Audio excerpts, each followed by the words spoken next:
Welcome to Inspired Artist Podcast with me, Porter Singer.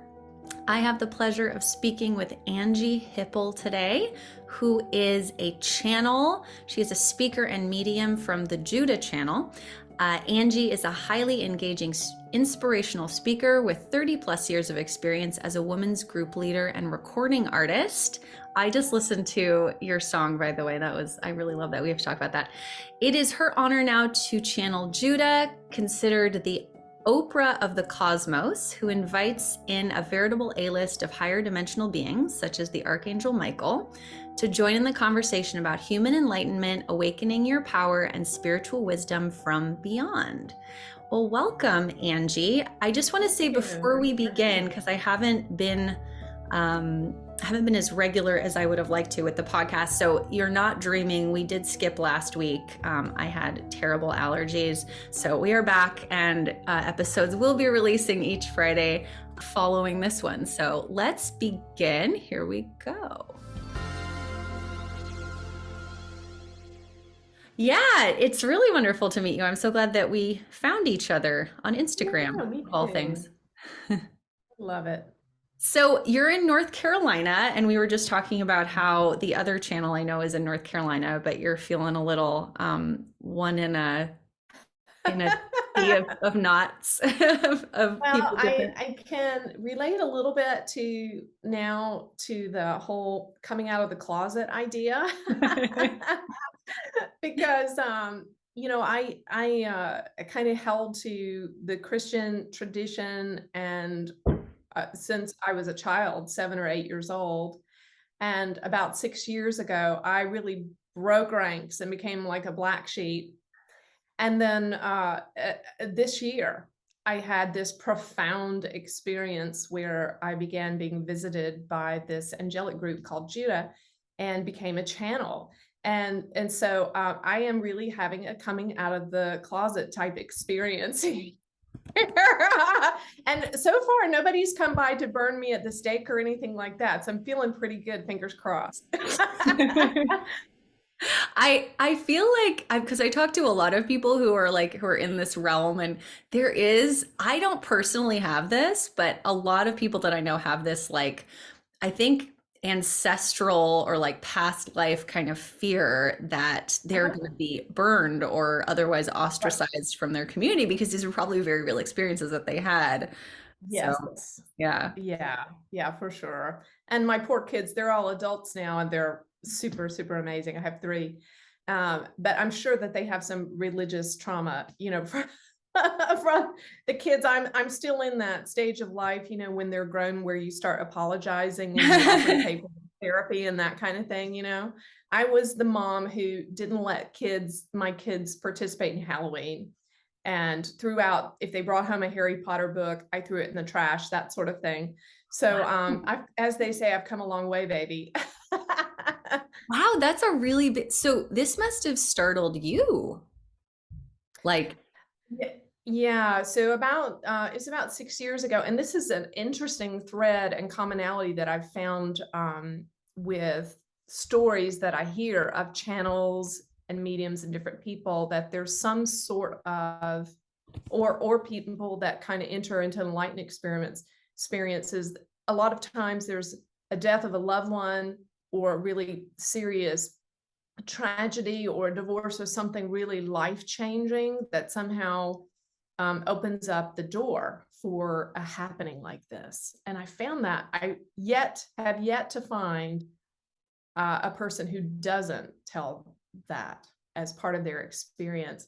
So my dad, about 6 years ago, so short story is I was married 27 years and lived, my father was a Baptist minister of the Jerry Falwell variety. I grew up in fundamentalist Christianity, and I definitely embraced it as my own and used it the best way I could to try to have some sort of spiritual connection or understanding of myself and God.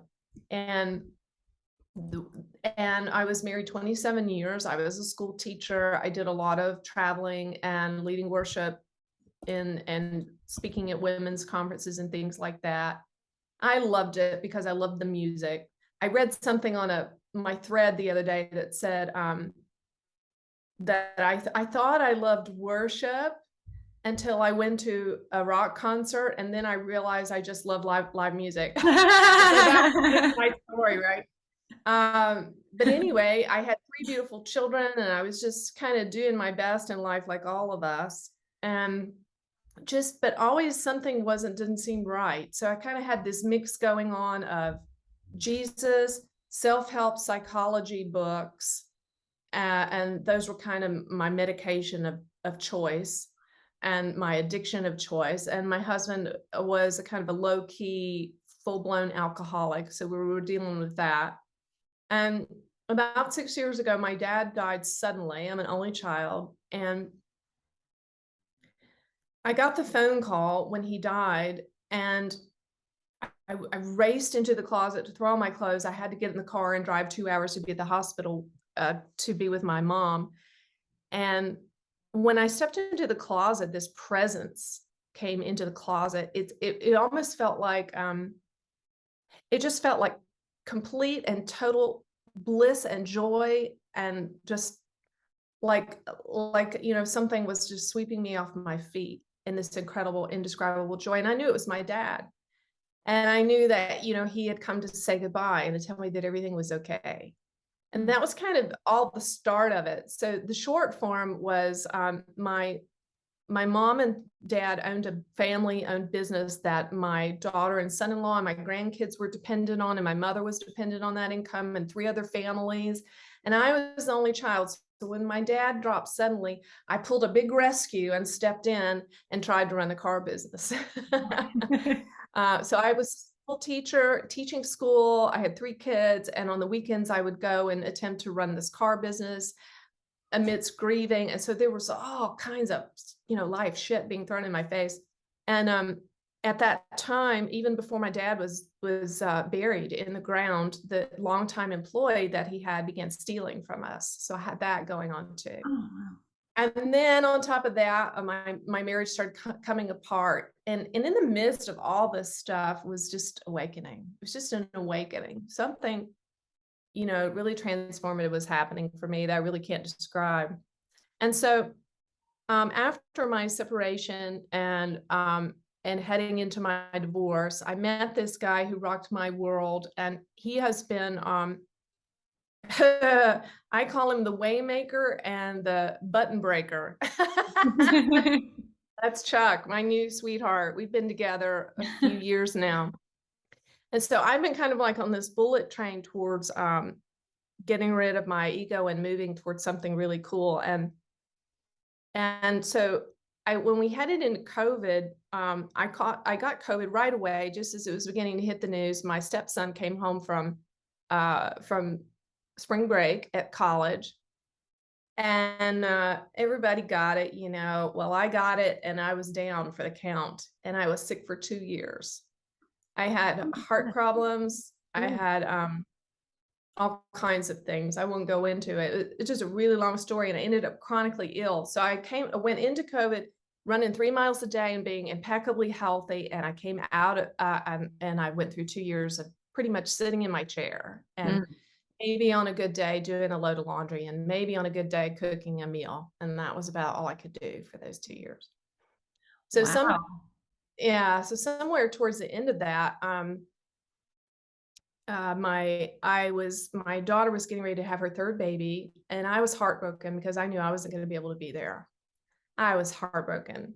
I did not have the physical strength to get in the car and be present for the birth. So, all this time during these 2 years, just sitting and meditating and meditating and meditating, dropping all my roles over the last 6 years. Like, I stopped being a teacher. I wasn't the wife anymore. I wasn't the high profile Christian worship leader. I wasn't even a Christian anymore. I didn't know. I wasn't a Republican anymore. I didn't know what I was doing, right? When did the Christian fall off? Like, was that just sort of a natural evolution where it just started not to resonate anymore, or was there like a moment? It was like It was like more like a prison break. It was more like I was a slave woman that snuck out in the middle of the night in the dark, like Harriet Tubman, and I ran at breakneck speed and never looked back. It was more like that. Mm. And then I just kind of worked through the emotional pieces around it in the last 6 years. Mm. When I got involved with Chuck was the total opposite. He is a hippie. He, was actually there for the sexual revolution and Ram Dass and living in the ashrams and Oh, okay. uh, living with Bhagwan in Oregon. I mean, he was there. He did all Seriously? that, right? Yeah, he's got some stories to tell. And so, he was the opposite of everything I had ever been. And he was constantly confronting my mental constructs and all the belief systems that weren't serving me. And I just began questioning everything. So yeah, it was, I broke bad. I was breaking bad there. And but then I had to sort through it all and decide, did I throw the baby out with the bathwater? And so, In, a lot of my in other words, like when you stopped following Christian dogma, or I guess however we're going to phrase that, like you were then sort of like, well, no God, like nothing for a little while, or yeah, it was kind of like, well, I think there's a God. But I think there's a God, but I don't think I like him and or her and I want to give credit where credit's due, because especially during COVID, when I was so sick, I could not get out and be around anybody or do anything. So I was incredibly isolated, it's so unhealthy, that whole thing. And I feel such compassion for people that have chronic illness. And so during that time, I would sign on to 12-step meetings. And they were, a real lifeline for me. And it was, I had, a reason to be there, because my kids, all three of my kids are adult children of alcoholic family. My ex-husband was an alcoholic and is. And so I had a reason to be there. But I give them credit for this. Through the 12 steps, I found the freedom to start questioning how I had defined God and spirituality. And I began to really just let God be a big question mark for me. And I began to just totally be okay with that. Like, I don't know if God is a who or a what. And I just began talking to somebody out there like that. I don't know who or what you are. I think you're there. And I just let everything be a blank page. So getting into the second year of COVID and just having 2 years of literally just meditating, working on myself, feeling my feelings, questioning everything, looking at what was inside of me, taking responsibility for myself. The hardest truth that Chuck continually confronted me with, that was new to me. The law of attraction was new to me when I met him. But the hardest thing for me to face was that I was creating everything in my reality, everything. And everything in my environment was something I was generating. And to really embrace that truth and believe it. And so that, just doing that, was doing a transformative work in me. So we got to the end of all that. I was facing not being able to be there for my grandbaby's birth. So I wasn't a teacher anymore. I couldn't be a mom because I had no physical energy or strength. I couldn't be a grandma. I couldn't be a wife. I couldn't have sex, or do all the wifely things like cook dinner and all that. All of the things that I defined myself with. I couldn't sing. Oh, that was heartbreaking, because I had been a singer since I made my first record when I was in my 20s. I'd made 4 albums. I'd written about 30 songs at that point. I had a studio, a beautiful studio in my home. I teach piano lessons, music. I couldn't even do that. I could do nothing. Was that a lung capacity thing because you couldn't, or what was the reason behind that? It was my heart. So when I got COVID, it attacked, well, my body, my pericardial sac got really, really inflamed in an effort to protect my heart from the virus. Hmm. And so it was both. It was just having a hard time breathing, and it was my heart. Yeah. And my adrenal glands were shot, and I just had zero energy. Wow. Yeah. So all my, all my things that I define myself were gone, and I was of no use to anybody. So I was really letting go of that, lie that we all have, that we have to do something to be worthy or be loved, or that our life has to equal something, or, you know. So one night, my husband and I were sitting there watching television. We were watching a channeler on TV. Or we were watching, Sorry, so this whole thing, you're still married then? The this whole illness. I'm newly married. I've been married a little over 2 years now. Oh, okay. So We married, you're talking about we, Chuck, your new husband. Got it. Okay. yes, Just sorry, Chuck. And so we got married actually just a few weeks before COVID, before I got oh, sick with COVID. okay. Mhm. So this was our honeymoon, Okay. our COVID honeymoon. We married on Friday the 13th in March of 2020. We should have known Wow. better than to get married on Friday the Wow. 13th. What were we thinking? Wow. That's amazing. Anyway, so Chuck and I were sitting on the couch watching TV. We were watching Wendy Kennedy, who's a beautiful channeler, Mhm. and we always enjoy watching channelers and different new age. We consume all sorts of podcasts and different things. And he turns to me and he looks at me and he says, "You could do that." And I said, "Well, okay, well, I'm up for that." And literally that night, I got woken up with my first download. And it was so supernatural. And the first one came like automatic writing. And it was for my new grandson. Hmm. And then the next night, I told Chuck what happened. I read the channel to him that I had written down, and the being introduced himself very clearly to me with the name of Judah. And so I said, "What do we do?" And we said, "Well, let's just sit here and see what happens." So we just meditated for a few minutes, and this big booming voice came roaring out of my mouth, and it hasn't stopped since. Wow. So we're 6 months into this amazing adventure. Oh, wow. This is like I'm like right on the cusp of your channeling journey. That's pretty amazing. Yeah, it's awesome. That's so cool. So, what do you think is like most surprising, I guess, about all of this? Or is it? Does it all feel natural or Yeah, well, when I enter that state, it feels like something I've always been meant to do, and it's just as easy and effortless for me as singing is. Mm. And it's what's so surprising is that when I come out of that state, I don't really question anything that was said. I don't worry about it. I don't feel responsible for it.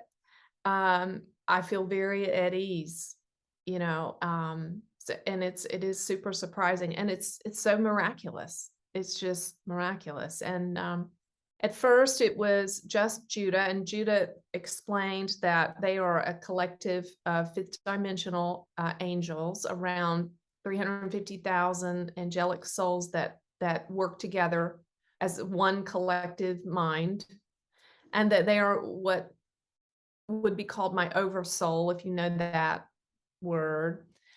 So they are the collective of souls from which I came to this earth from. And so in that sense, they're my higher self. Oh, I lost your sound. sorry, I muted myself earlier because I was typing. Oh, So that's okay. is that what oversoul means? your higher self, basically, or Oh, an oversoul is in my understanding, it's a reference to a group or a family of souls that tend to incarnate together. They have like purposes and uh, like orientations and reasons for being together. And so my understanding is that they are a collective of angelic souls. So they're not primarily souls that have incarnated on the earth. Mhm. There are many of them that have, Mhm. but most of them are just what we would consider angels. Mhm.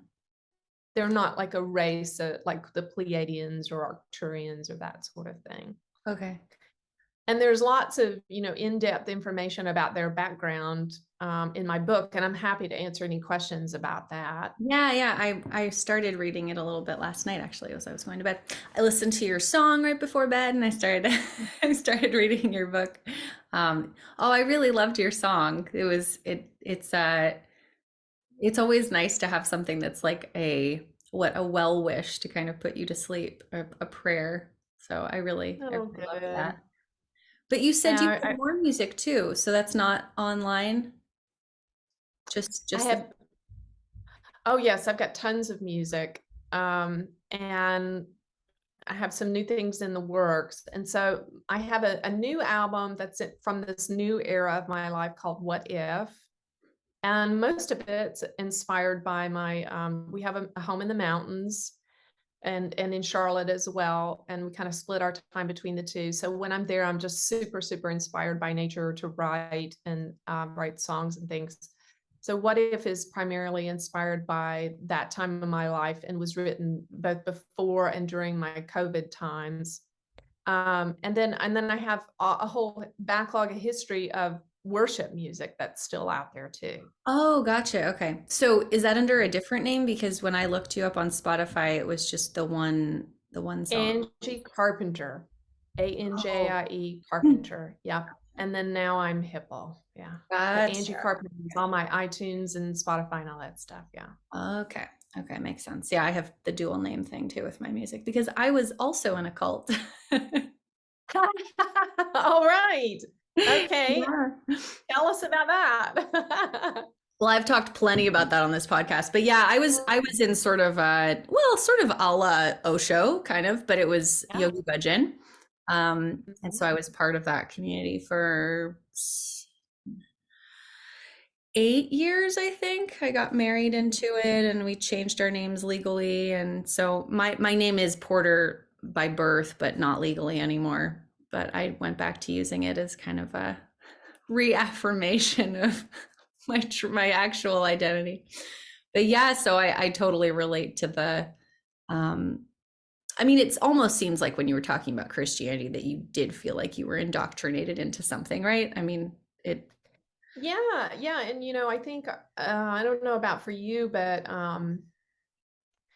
my soul was looking for something. And so the only context I had was what I was given. yeah. And so I did the best that I could to try to find what I was looking for in that context. Yeah.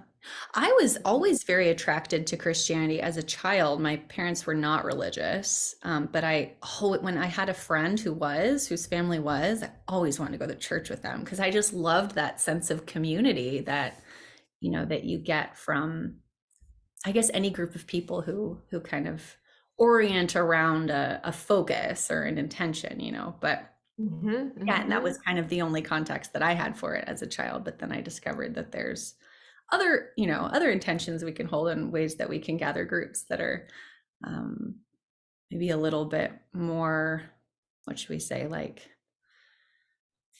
freedom or like more free feeling for the people involved. Yes. Yeah. Yeah. I mean, I think our ego just wants to like build our own kingdom. It's I mean, one of the things Chuck and we have a Sunday night group here in Charlotte that's just forming, and we really want it to be a family, and we want, I mean, we're not trying to be like preachers or teachers or gurus. Um, everybody's equal. Everybody's a beautiful, enlightened soul. Everybody's on their own path, and we want to support people in the choices that they make and where they're headed, and um, especially I think here in the South, we're dealing with some people sometimes have like religious trauma and stuff that, even can emotionally make it difficult just to even go to a place on a Sunday and meet in a room Oh, wow. and sing Okay. music and hear someone speak because we've got stuff around that sometimes. Wow. So, and is your community music based, or is it like a channeling session, or what are y'all providing? Right now, we're formatting it around just a satsang feel. That's like our passion, and we meditate together, and we have some music together, and then we have a channeled message. Oh, Yeah, great. That's so yeah, fun. it And so is. It's good. where are you finding people to, to join in this? Are you teaching workshops or like doing things online, or how are you connecting with the people in your Yeah, community? well, we're gathering family for sure online, and it's funny because we were talking about this some last night when we were together in person at satsang. Chuck and some of the others that are there, they lived the stuff, right? They actually sat at the feet of an enlightened being. They lived there, they worked there. Chuck spent 7 years with Osho. So they have the beauty of the intimacy of the real, tangible, physical relationships that happened. And they understand what it feels like to be in the room and feel this profound energy coming off of an enlightened being. And then there's people like me who, I'm the newbies, the new kids on the block. And so my primary way of coming into my awakening has been through the internet, through watching Eckhart Tolle, through listening to David Hawkins audiobooks, through Byron Katie. I mean, Don Miguel Ruiz, so many enlightened teachers that have formed who I am and informed this whole journey for me. So we were talking last night, like, how do we balance this? You want to have places for people to have a real hug from somebody with skin on Mm-hmm. and feel intimacy and feel cared for. Someone that brings them chicken soup when they're sick or is there for the birth of their kids, so family. But then, also making use of all these resources that we have. One of the things Judah said in channeling is that that everybody's holding an ashram in their hand. I mean, we've all got access to, oh my gosh, so many treasures, so much wisdom out there. That's a great saying. I like that. An ashram in your hand. Yeah. So we want to hopefully have a balance of the two, offer both for people. Yeah. Yeah. Yeah. I mean, I don't know. I've seen so many cult documentaries at this point that like the but I still love the idea of community. I think community is so valuable, and yet we seem to I don't think this is true of all communities, but so many of the communities I think that I've seen have been built on some sort of hierarchical structure where one person can Right. do no wrong and we all, whatever that person says goes. And then the thing that we all have in common now is that we think that this person can do no wrong, kind of thing. Right. Exactly. And it's not that, yeah, we're all a piece of God. Everybody's exactly okay where they're at in their journey. Yeah. They really are. Nobody's missing it. Everybody's right on time. everybody's is living the journey that they're supposed to live and connecting with the people they're supposed to connect with. And yeah, and I do feel like the internet, one of the things that Judah has said, well, if you want to, we could just ask Judah. You want to do that? Sure, sure. I'm going to close these curtains real quick.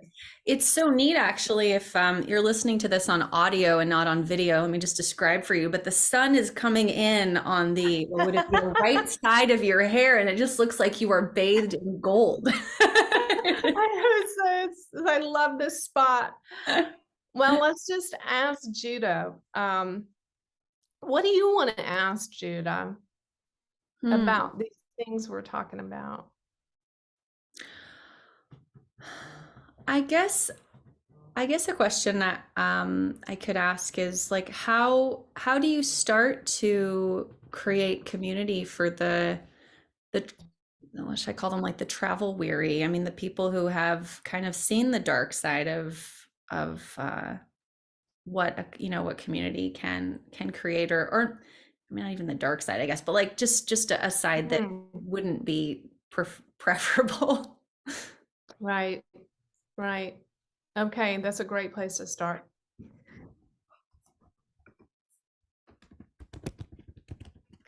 Okay, hello, dear one. Thank you for creating this platform.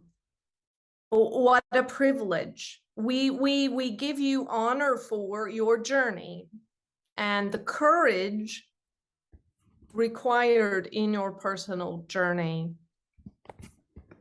This question is important. So when we say community,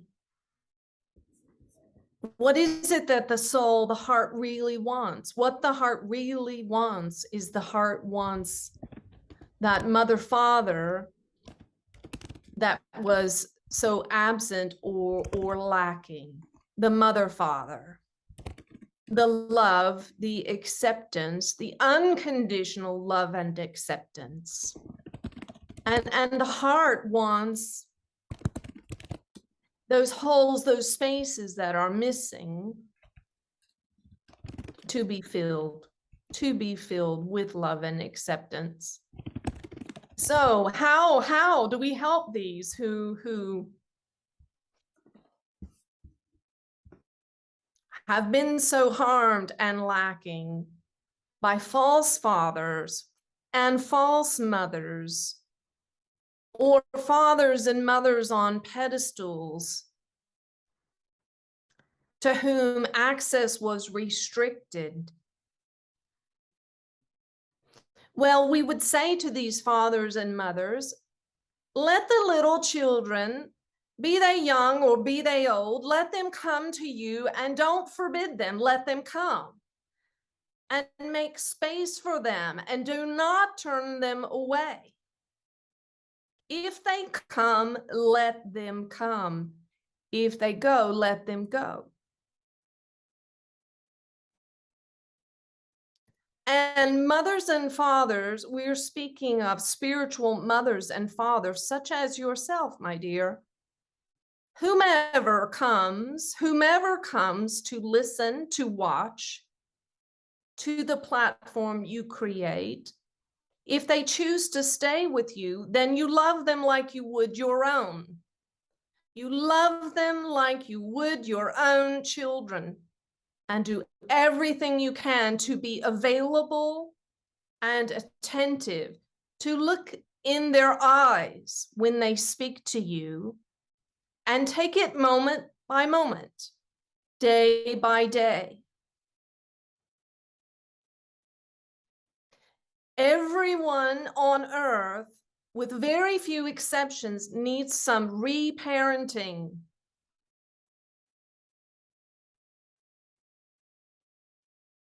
And spiritual and community leaders, very few have the spiritual and emotional resources to reparent another, or they are still in need themselves. So the first step in building community is to take care of your soul, your soul, yourself. And part of the way you do this is this: to be a loving, compassionate, and accepting parent to yourself. If you feel afraid, don't scold yourself for being afraid. Love yourself. Love yourself and let yourself feel afraid. And let the wise, loving soul that you are, the part of you that is eternal, the part of you that is perfect, perfectly wise and godlike, let that part of your soul love and nurture and accept the frightened parts of you. Be there for yourself. If you want to build a beautiful community, first, be the community that you need, the parts of you that are scared, the parts of you that are sad, the parts of you that have been abandoned, the parts of you that are wise and skillful and have leadership capacity.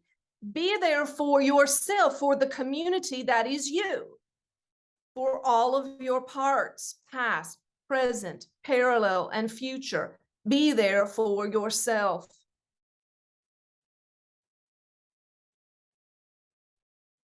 And then when you are able to consistently be there for yourself, for the community of all that you are, all your past, present, future lives, all of your various roles, be there for yourself, then you will be able to be there, really be there for another, not just throwing around the word community, not just holding to an ideal that doesn't work out on a practical level, but you will be able to be there for one.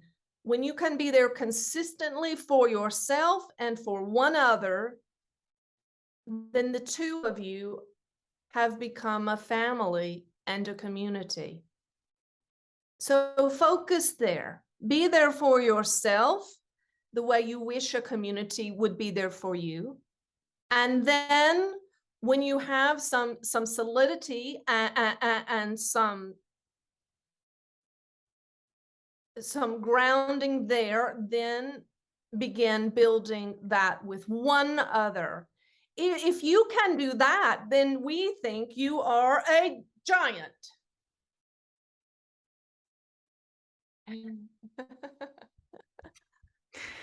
Wow, that made me cry. Yay. So I needed that. you're hearing this while it's not a complete blur. Yeah. Yes. Yes. And you know what, that I want to hear what that quickens for you, and what it brings up for me just listening to that is my daughter is 30 and she has 3 beautiful children, and she has been like so courageous in that. You know, she was raised in the tradition I described for you, and she was the one child that I had that never adopted Christian philosophy ever. I think she knew in her soul that it was bullshit, you know, and she stayed true to that.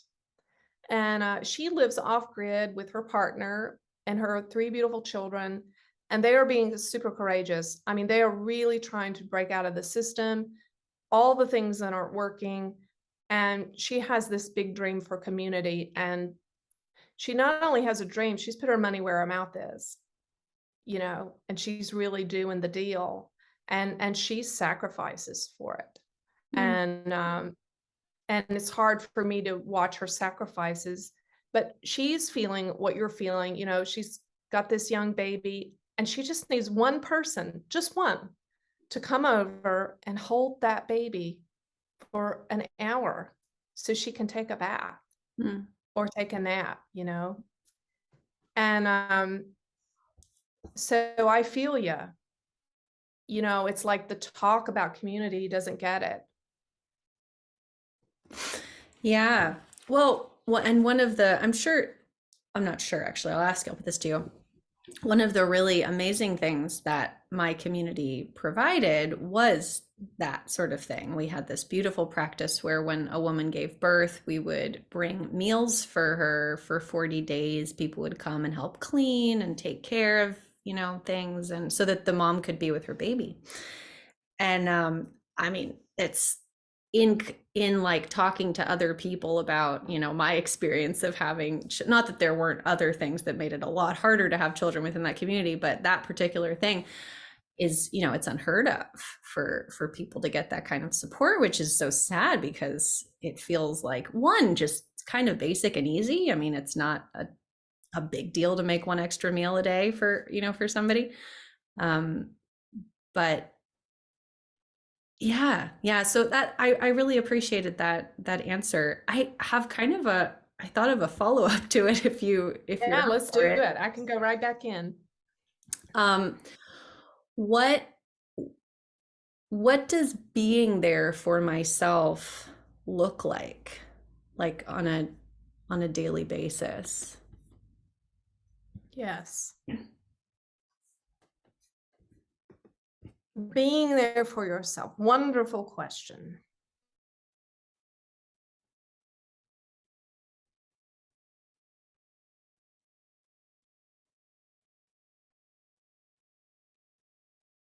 Being there for yourself is doing the very hard work of putting yourself first.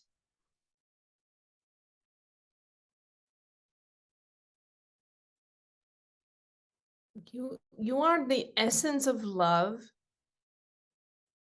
Your cells, every part of you is love.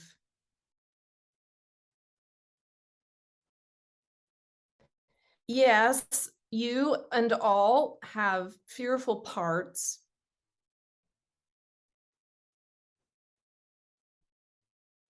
But you are love. Okay, let us give you a metaphor. We hope this will help.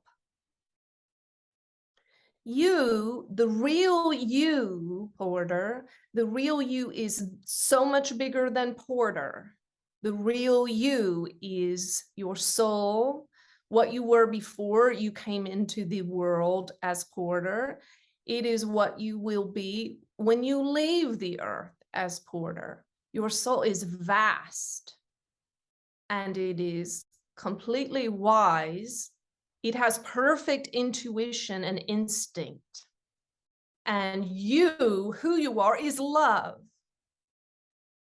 So this part of you, for the purpose of this conversation, let us call this part of you your soul.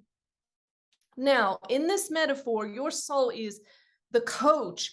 Let's talk about a basketball team for the metaphor. Your soul is the coach.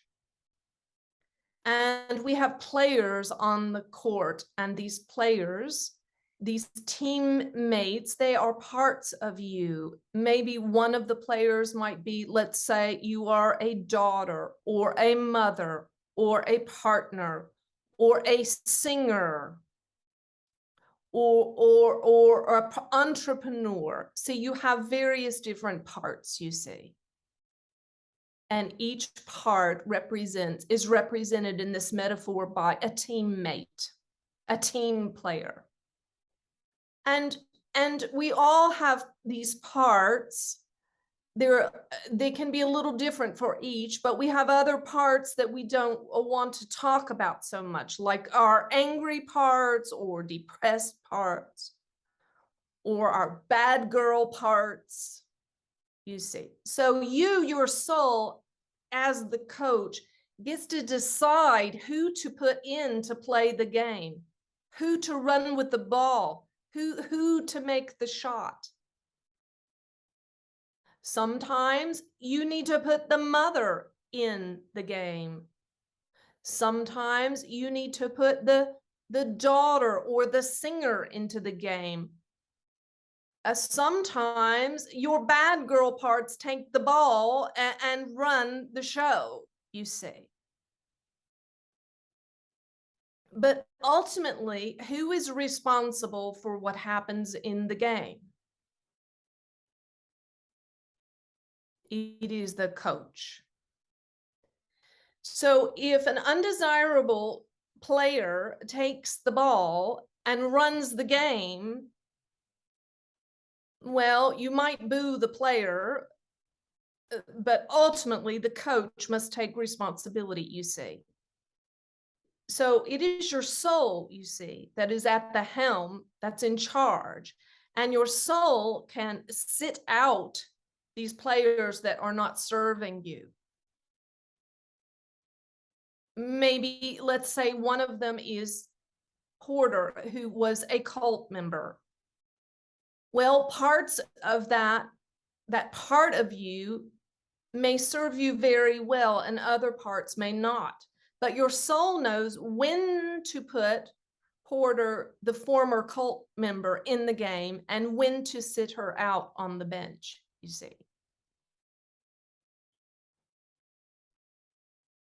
So back to your question, how do you take care of yourself every day? Let your soul be in charge. Your soul, the wise, loving parent. Your soul is the coach.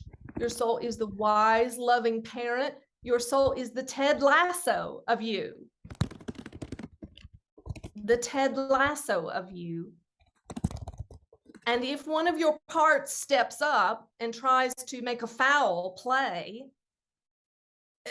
set him out on the bench.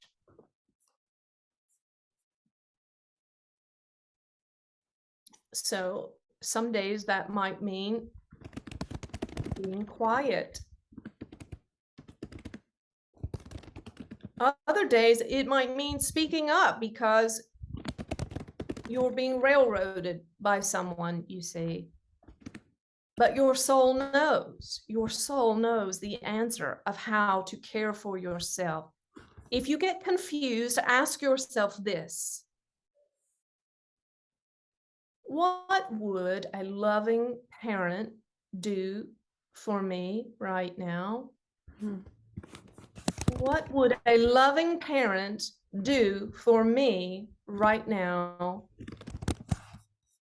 If your child was feeling sad about something, you wouldn't yell at your child and tell them to shape up and grow up and get over it. No, you would be there for your child. You would comfort them and do your best to listen. So do that for yourself. Be your own loving parent, reparent yourself. Be the guru that you look to. Be that for yourself. Let your soul be your guru. Let your soul be the mothership, and let all the other parts of you get in line, in flow, like lesser vessels behind your soul.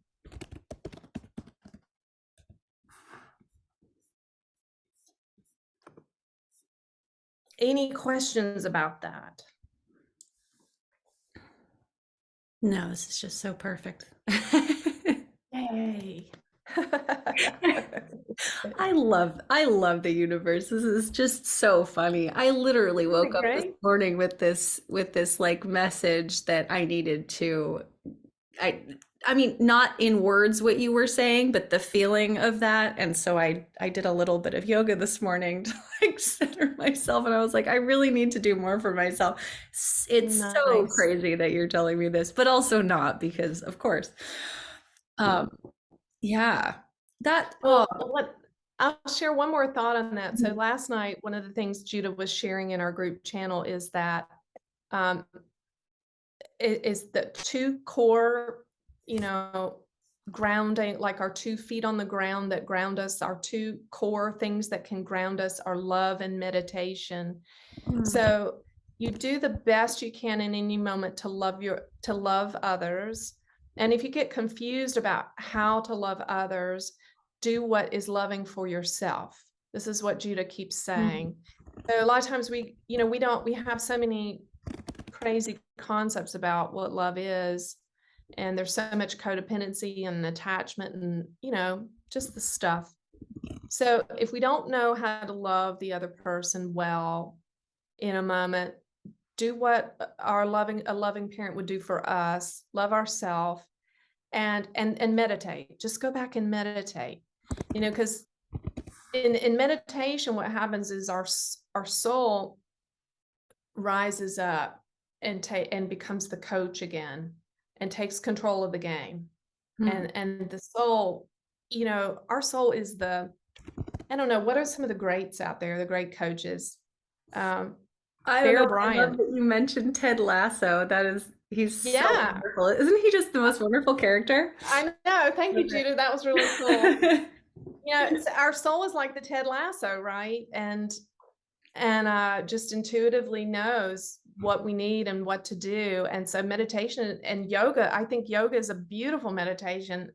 It can be. And, it's just when we take the time to do that, our soul kind of comes back to the forefront and we just go, oh, yeah. Oh, this is so delightful. So in the last few minutes here, can you let everyone know how they can get in contact with you and how they can follow what you're doing? And I'll include all your links in the podcast description, so there's no need to Sure, that would worry be about that. great. Okay, so I'm Anjie, Anjie. It's spelled a little different. Anjie Hipple. All my music can be found under Anjie Carpenter and Anjie Carpenter Hipple. And my website is thejudahchannel.com. And that's JUDAH, thejudahchannel.com. And my YouTube is the Judah Channel. And Judah obviously is one of the host, kind of the kind of gatekeeper for all the different beings, but we have Pleiadians that come through, Arcturians, Zeta Reticuli, the Archangel Michael. We've had visits from Gabriel. Edgar Casey shows up occasionally. We have lots of different friends that show up, and we just stay open. And I would love to hear from anybody. You can email me there. We're on Instagram, Facebook, the Judah Channel. And if you do Facebook or Instagram, I try to have live channels a lot on Facebook and YouTube. Oh, that's exciting. Okay, cool. So definitely go follow her on Instagram and Facebook so you can get those live channels. That's awesome. Thank you so much. And yeah. Go ahead. Oh, I was just gonna say, if people shoot me, messages on one of those platforms with a question for Judah, I will do my very best to channel a message and shoot it back to you. That's so fun. I'm up for that. Take her up on that. All right. Yeah. Oh, thank you so much, Anjie. It was so wonderful meeting you and getting the opportunity to hear from Judah. Yeah, please stay in touch. Absolutely. You too. All right. Be Bye, everyone. Bye. Thanks for tuning in. Please remember to like, share, subscribe, whatever your podcast platform offers you as a way of letting the algorithms know that you are enjoying these podcast episodes. Really helps. And if you would like to stay in touch with me, Porter, you can do so at portersinger.com. Sign up for my mailing list, get a free download. See you in the next episode and have an inspired day. Bye.